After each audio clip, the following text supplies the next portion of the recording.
no Instituto de Estudos Valdorreses recuperar unhas accións que, como dice Aurelio, quedaran truncadas e que eran unhas accións periódicas, concretamente un concurso de fotografía de Manuel Blanco Pascual, e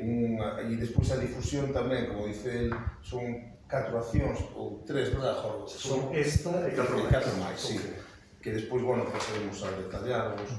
E que fundamentalmente teñen por obxecto difundir os valores do patrimonio cultural valdeorrés e ponerlos tamén en valor turístico, o sea que a través dunha institución da Soleira do Instituto de Estudos Valdorreses, pois a Axencia de Turismo de Galicia proxecta o seu interés por recuperar e por poner en valor ese patrimonio que durante anos e décadas ven traballando o Instituto esa posta en valor tanto patrimonial, incluso natural, diría eu, inmaterial, a través das súas publicacións e dos seus traballos.